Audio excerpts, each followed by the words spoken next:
प्रभु यीशु मसीह के मधुर और मीठे नाम में आज दिनांक 21 मई दिन मंगलवार को आप सब श्रोताओं का हम स्वागत करते हैं।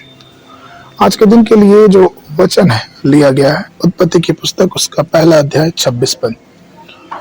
वचन कहता है, फिर परमेश्वर ने कहा, हम मनुष्यों को अपने स्वरूप के अनुसार अपनी समानता में बनाएं और वह समुद्र की मछलियां और आकाश के पंछियों और घरेलू पशुओं की और सारी पृथ्वी पर सब रेंगने वाले जंतु जो पृथ्वी पर रेंगते हैं अधिकार रखें। प्रियो, परमेश्वर ने मनुष्य को सभी प्राणियों पर शासन करने का अधिकार दिया।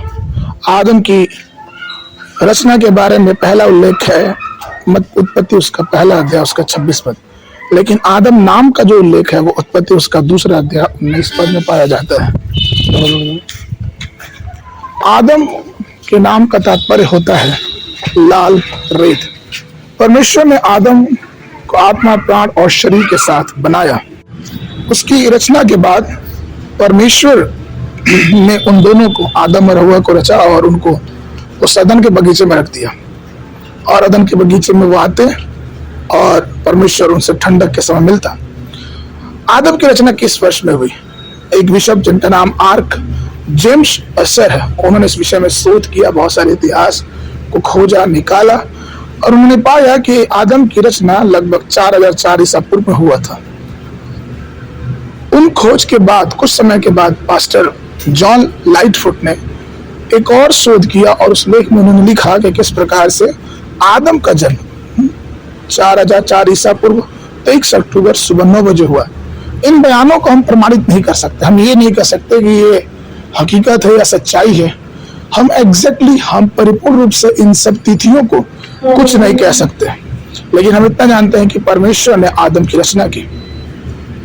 इफिसियों के पत्री में दूसरा अध्याय 10 पद में पौलुस कहते हैं, क्योंकि हम उसके बनाए हुए हैं और मसीह यीशु में उन भले कामों के लिए सृजे गए हैं जिन्हें परमेश्वर ने पहले से हमारे लिए तैयार किया है।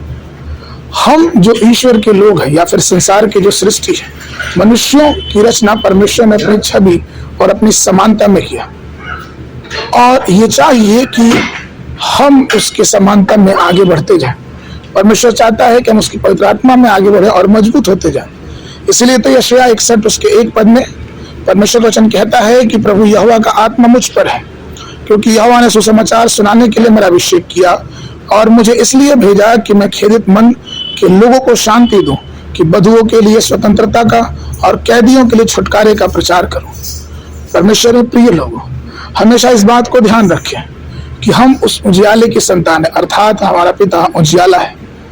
मत्ती 5:16 में इस बात को कहा गया है कि उसी प्रकार तुम्हारा उजियाला मनुष्यों के सामने चमके, जो तुम्हारे भले कामों को देखकर तुम्हारे पिता की जो स्वर्ग में है बड़ाई करे।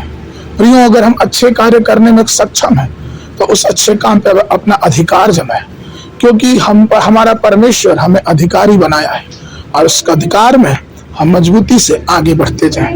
आज के मनन के लिए तीतुस की पत्री उसका 3 अध्याय 14 पद। और हमारे लोग भी आवश्यकताओं को पूरा करने के लिए अच्छे कामों में लगे रहना सीखे, ताकि निष्फल ना रहे। बाइबल अध्ययन के लिए सुबह के समय पहला इतिहास उसका 13, 14, 15 अध्याय, शाम के समय यूहन्ना 7 अध्याय 1 पद से लेके 27 पद तक। परमेश्वर आप सबको आशीष देवे। सबको